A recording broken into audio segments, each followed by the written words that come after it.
Salam saudara-saudara yang kasih dalam Tuhan. Selamat berjumpa kembali di dalam kasih dan anugerah Tuhan. Kesempatan kali ini saya akan menyampaikan sharing tentang hal yang penting yang menjadi tema bulan ini untuk youth di GBI Graji. Tapi sebelumnya mari kita bersatu di dalam doa. Bapa di dalam surga, kami mengucap syukur buat kasih dan anugerah Tuhan serta pertolongan Tuhan yang semakin nyata di dalam hidup kami Tuhan. Hari lepas hari Tuhan tidak pernah meninggalkan kami. Bahkan Tuhan merasakan bahwa penyertaan Tuhan selalu ada dalam hidup kami Tuhan. Terima kasih buat berkat-berkat-Mu Tuhan dalam hidup kami. Sebagaimana kami ada pada hari ini juga karena berkat Tuhan. Jika sebentar kami akan mendengarkan sebagian dari kebenaran firman Tuhan, mari Tuhan Engkau urapi kami dengan kuat kuasa Roh Kudus-Mu, terlebih hamba-Mu yang akan menyampaikannya Tuhan. Mari Tuhan urapi dengan kuat kuasa Roh-Mu Tuhan, supaya kami semua boleh semakin mengerti apa yang menjadi rencana dan kehendak Tuhan dalam kehidupan kami. Terpujilah nama-Mu ya Tuhan. Hanya di dalam nama Tuhan Yesus Kristus kami berdoa dan bersyukur. Haleluya. Amin.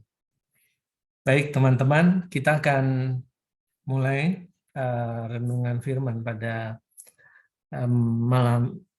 pada kesempatan hari ini tentang mengampuni, ya, atau tentang pengampunan. Kata mengampuni, teman-teman ya, kata mengampuni itu gampang diucapkan. Tetapi sebenarnya satu kata ini banyak orang justru gagal untuk mempraktekannya di dalam kehidupan sehari-hari. Buktinya apa? Buktinya banyak kekacauan di dunia ini, di sekitar kita, itu berawal dari karena tidak mengampuni.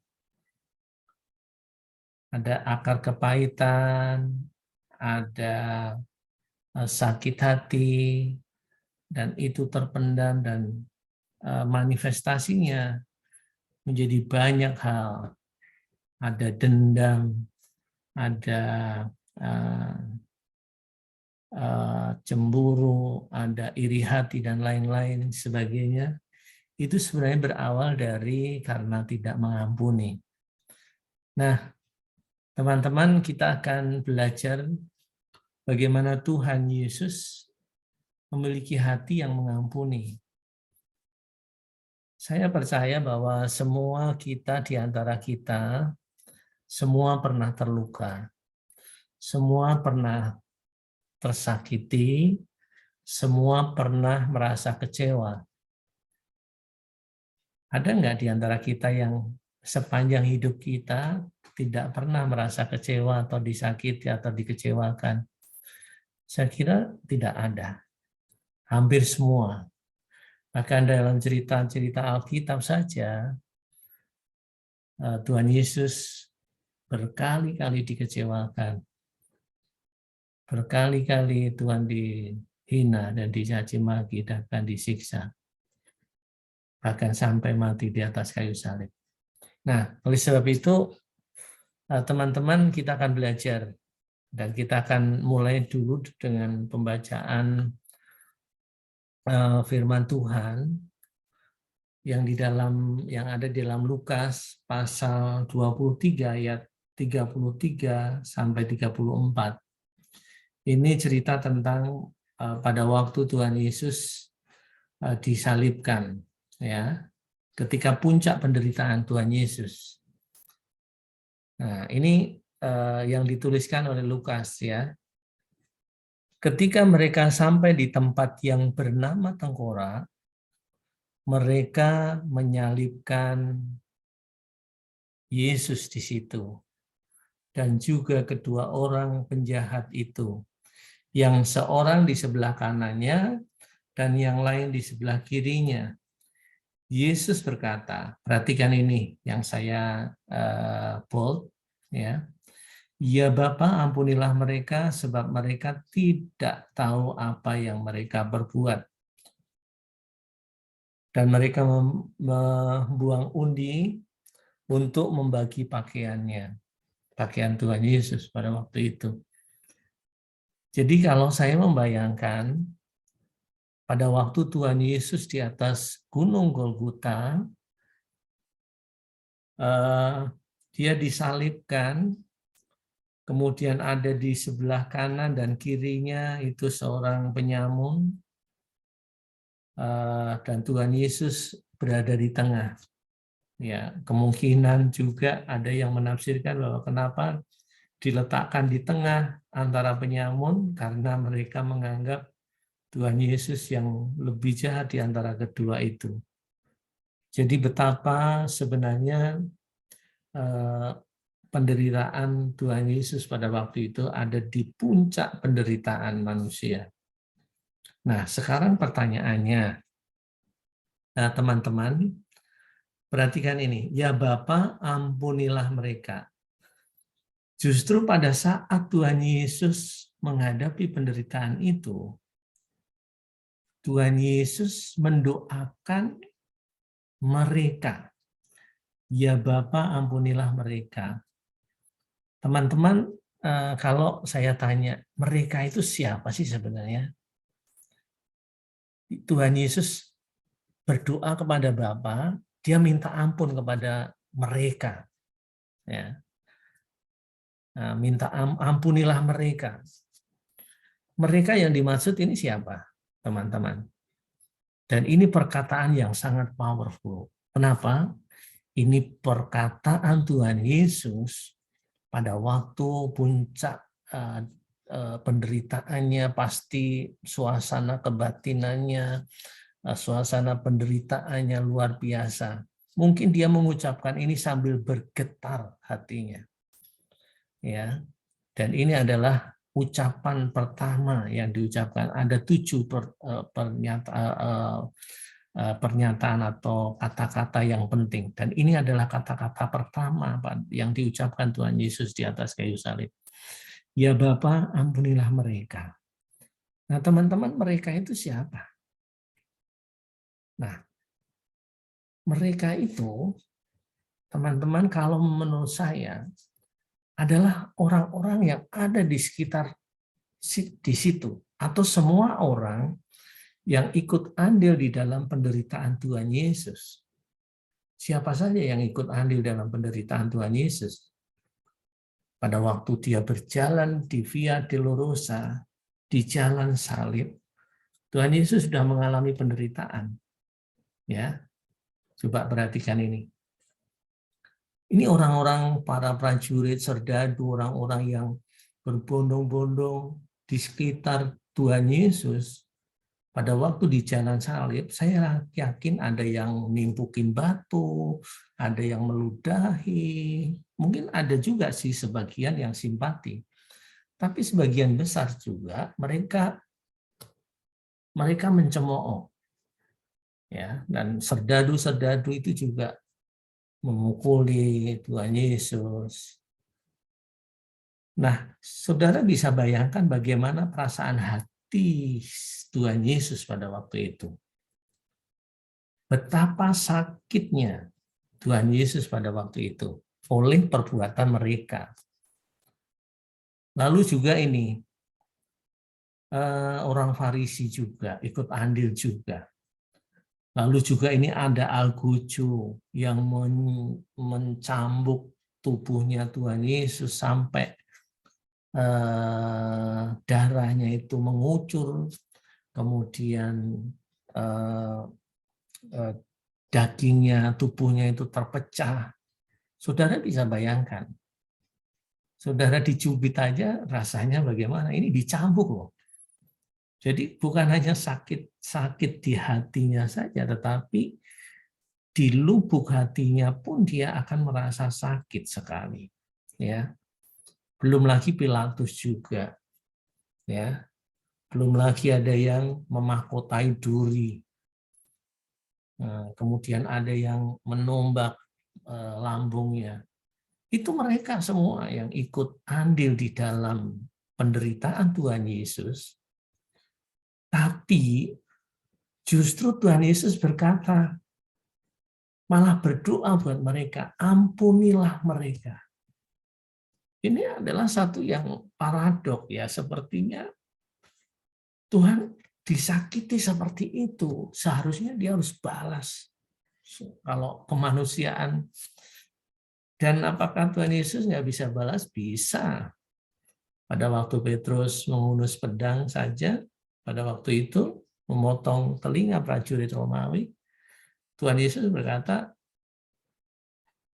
aku bisa saja mengirimkan malaikat Tuhan untuk turun, untuk melawan para serdadu itu, tapi Tuhan tidak. Karena Tuhan menggenapi apa yang Bapa perintahkan, tugas agung yang Tuhan Bapa berikan kepada Tuhan Yesus. Nah, yang penting di sini adalah sebenarnya mengapa Tuhan Yesus diperlakukan seperti itu, sangat tragis, sangat sadis, sangat memilukan, tetapi justru sekali lagi Tuhan berkata, ya Bapa ampunilah mereka, sebab mereka tidak tahu apa yang mereka perbuat. Ini secara manusia nggak mungkin bisa. Orang biasa kalau kemanusiaan pasti melihat diperlakukan seperti itu, ya pasti dia mendendam dan sakit hatinya itu luar biasa. Tapi tidak dengan Tuhan Yesus. Tuhan Yesus justru berdoa buat mereka. Dan dia berkata, dia berdoa kepada Bapa, ampunilah mereka, sebab mereka tidak tahu apa yang mereka perbuat. Sebenarnya ini adalah teladan yang harus kita contoh. Kita mengampuni, ya memang banyak ilustrasi di dalam Alkitab tentang pengampunan, tetapi Tuhan inginkan kita itu mengampuni seperti Tuhan mengampuni. Mengasihi seperti Tuhan mengasihi. Karena Kristus itu teladan kita. Dan puncak penderitaan Tuhan Yesus ternyata dia mampu mengampuni. Teman-teman, penderitaan apa yang teman-teman sekarang alami hari-hari ini? Teman-teman mungkin pernah dicaci, dimaki, dikecewakan, sampai mungkin menurut teman-teman mungkin, aduh kok saya semenderita ini? Kok saya sepilu ini? Begitu ya. Dan itu belum sebanding dengan apa penderitaan yang dialami Tuhan Yesus. Teman-teman. Tapi Tuhan Yesus memberikan teladan yang luar biasa kepada kita. Supaya kita tetap mendoakan mereka dan mengampuni mereka. Ini adalah puncak pengajaran Tuhan Yesus di atas kayu salib. Yang menggenapi apa yang dikatakan sepanjang pelayanannya dengan murid-muridnya. Apa yang dikatakan murid dengan murid-muridnya. Ya.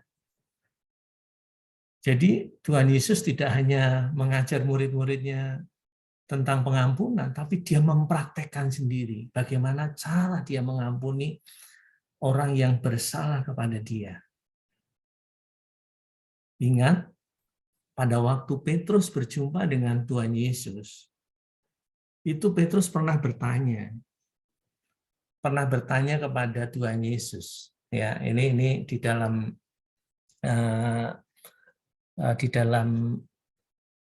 Matius kalau tidak salah,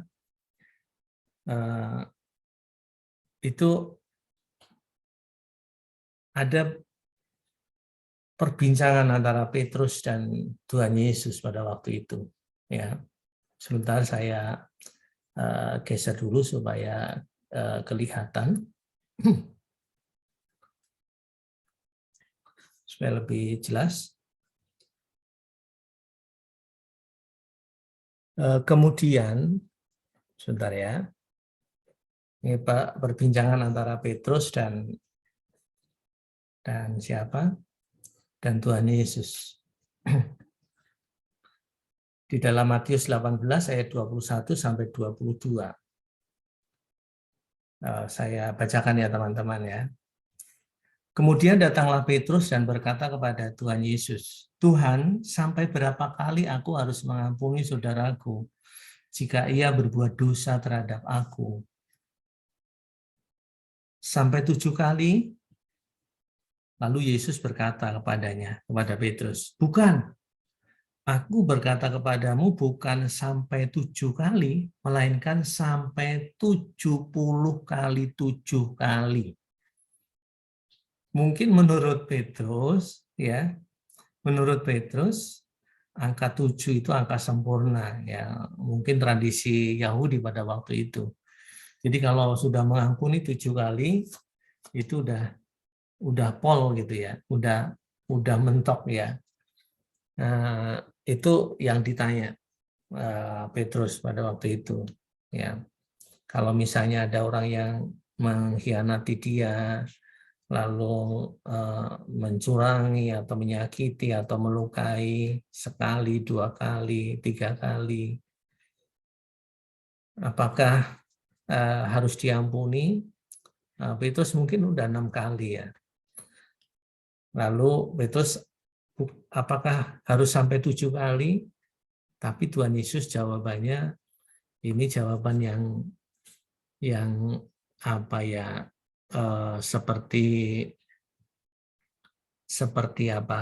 Seperti perumpamaan atau seperti ungkapan itu. Enggak, kamu harus mengampuni 70 kali 7. 70 kali 7 itu berapa? Kalau hitungan matematika berapa, teman-teman? 490 kalau nggak salah, ya. 490. Dan ada nggak orang yang berbuat mengkhianati kita sampai 490 kali? Nggak mungkin juga kan, ya. Jadi maksudnya apa yang disampaikan Tuhan Yesus itu? Maksudnya adalah pengampunan yang kita berikan kepada seseorang itu harus total, harus sungguh-sungguh mengampuni. Makanya Tuhan Yesus berkata 70 kali 7. Ya. Jadi bukan hitung-hitungan, masalah hitungan, tetapi apa? Masalah bagaimana kesungguhan kita mengampuni orang yang bersalah kepada kita. Orang yang mengkhianati kita, orang yang mengecewakan kita.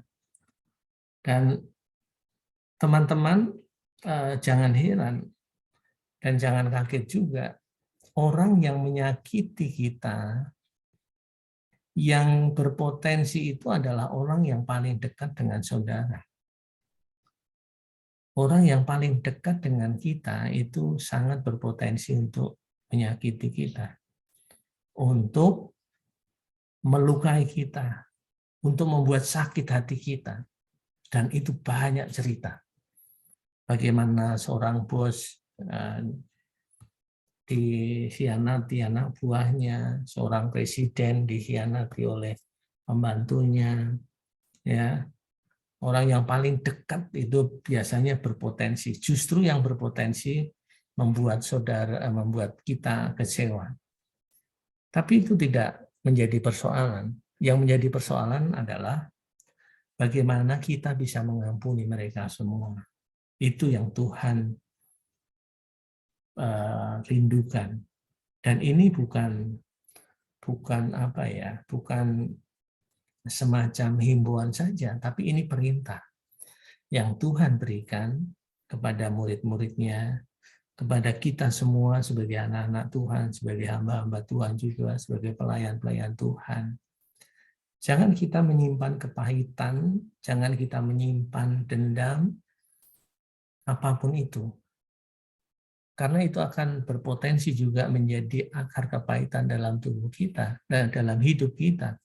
Dan itu berpotensi juga menghasilkan dosa-dosa yang lain. Tapi ketika kita mengampuni, maka kita semakin hari akan semakin dipulihkan oleh Tuhan. Jadi teman-teman, saya tidak tahu apa yang menjadi persoalan kalian. Persoalan teman-teman semua. Mungkin kalian pernah dikecewakan atau disakiti atau dikhianati dan sebagainya. Berilah pengampunan. Dan jangan ingat-ingat lagi. Ya. Ingat ya, jangan ingat-ingat lagi. Makanya firman Tuhan saya nggak bisa buka karena waktunya. Jadi kalau Tuhan juga tidak mengingat-ingat kita dosa-dosa kita lagi, ya di dalam Mazmur itu dosa kita, pelanggaran kita itu dibuang sampai ke tubir laut, jauh ke dalam tubir laut. Artinya apa?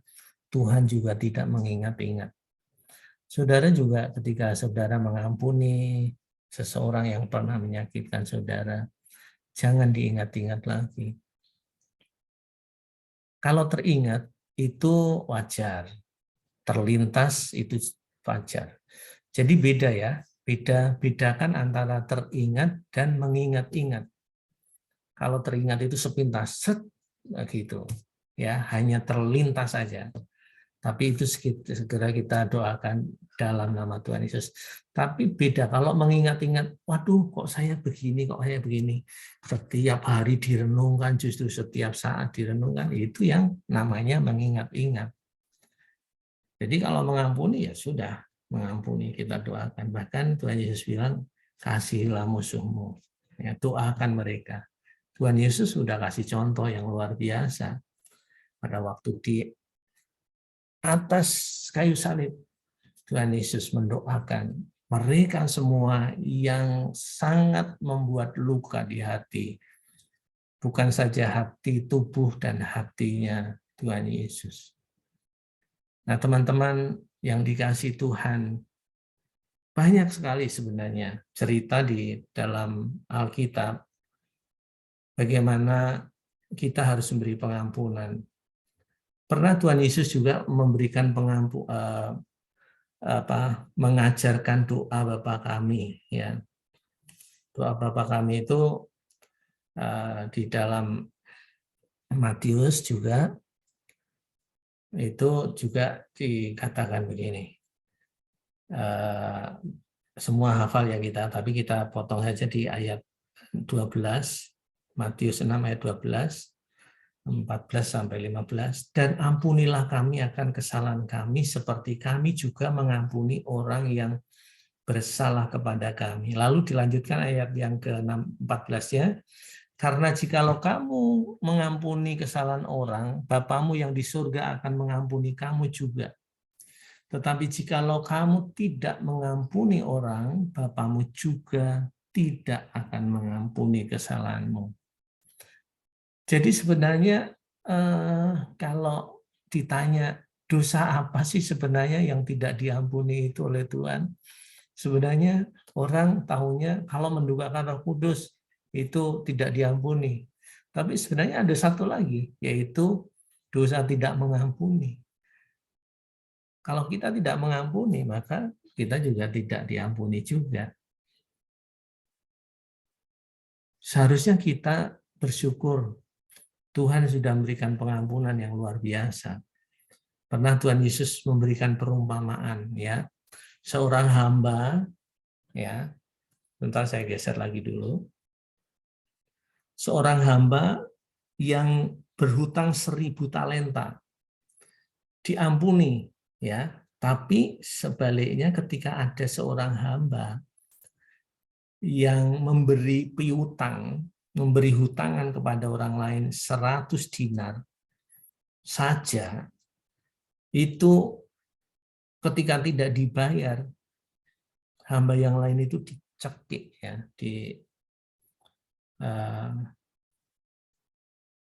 nah itu Tuhan tidak berkenan seperti itu. Makanya dalam perumpamaan itu Tuhan marah besar.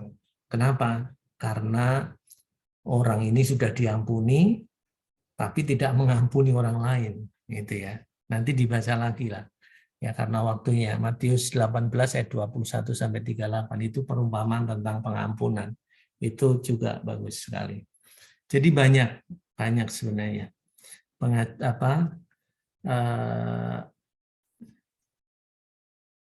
pelajaran Tuhan Yesus tentang pengampunan. Juga ini yang terakhir, teman-teman. Yang terakhir, pada waktu ada perempuan berzina, pada waktu pagi-pagi ada kerumunan orang bondong-bondong, dia membawa perempuan yang sedang berzina, mungkin sepanjang malam dia berzina, lalu ketangkep, lalu dia dibawa kepada Tuhan Yesus. Harus diapakan ini perempuan?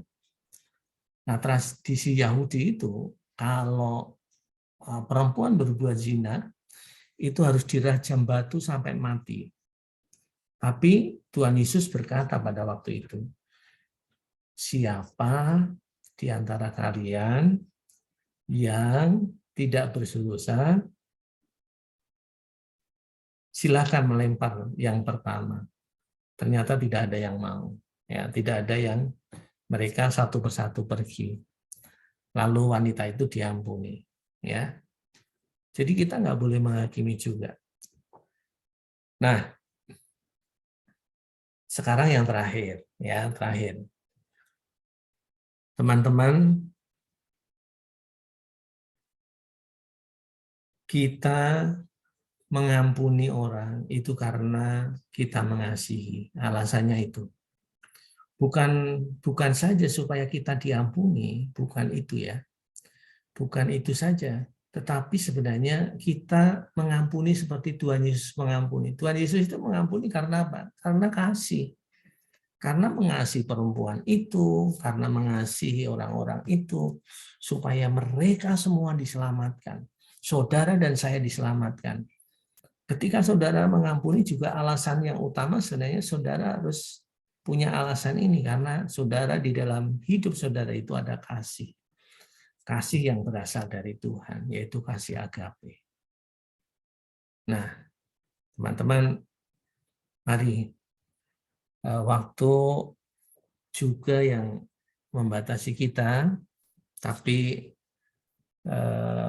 saya rindu teman-teman mempraktekkan apa yang Tuhan rindukan dalam kehidupan kita semua supaya kita mengampuni. Ya, memang mudah dikatakan, tapi kita harus mempraktekkan. Hari demi hari Tuhan bentuk kita. Mungkin Tuhan izinkan terjadi supaya kita mempraktekkan ini, supaya kita mempraktekkan firman Tuhan ini, supaya kita mengampuni orang yang menyakiti, melukai, mengecewakan, dan sebagainya. Oke, Tuhan Yesus memberkati. Mari kita berdoa. Bapa di dalam surga, kami mengucap syukur buat renungan firman Tuhan pada hari ini. Kebenaran yang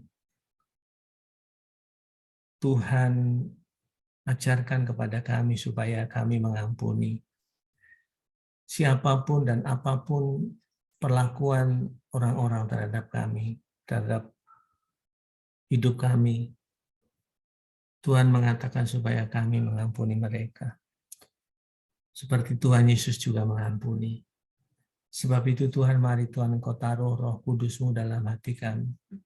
Engkau taruh Tuhan Yesus belas kasihan, roh belas kasihan, kasih yang agape itu Tuhan terus ada dalam hidup kami supaya hidup kami mampu untuk mengampuni orang yang bersalah kepada kami. Terima kasih Tuhan, kami tidak akan melupakan kebaikan-kebaikan Tuhan karena Tuhan sudah mengampuni kami. Begitu dosa kami yang sangat besar, terbaik, tetapi Tuhan ampuni.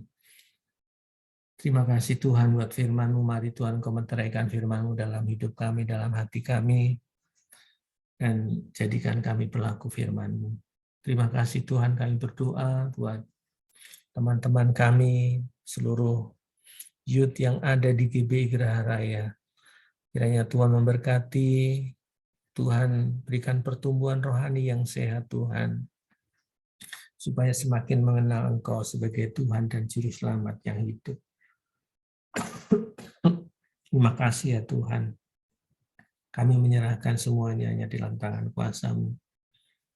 Tuhan, kami berdoa juga buat seluruh pengurus youth. Mari Tuhan Kau juga memberkati, berikan kemampuan untuk memimpin youth kepada rencana-Mu yang baik Tuhan.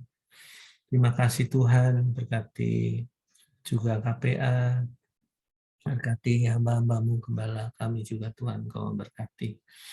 Terpujilah nama-Mu Tuhan, terpuji kemuliaan-Mu. Hanya dalam nama-Mu Tuhan Yesus kami berdoa, dan sebentar kami akan menerima berkat yang dari Tuhan. Saudara-saudara, mari arahkan hatimu kepada Tuhan dan angkat kedua tanganmu. Terimalah berkat yang dari Tuhan. Ketika engkau mendengarkan firman Tuhan dan melakukannya dengan setia, tidak menyimpang ke kanan dan ke kiri, sesuai dengan kebenaran firman Tuhan, maka Tuhan akan memberkati engkau. Tuhan akan memberkati masa depanmu. Tuhan akan memberkati studimu. Tuhan akan memberkati pekerjaanmu. Tuhan akan memberkati pelayananmu. Biarlah kasih karunia Tuhan, anugerah pertolongan dari Tuhan kita Yesus Kristus dan persekutuan dengan Roh Kudus-Nya menyertai kita semua mulai hari ini sampai selama-lamanya. Tuhan Yesus datang kedua kali. Mari semua yang percaya kita katakan amin. Selamat beraktivitas kembali dan Tuhan Yesus memberkati. Shalom.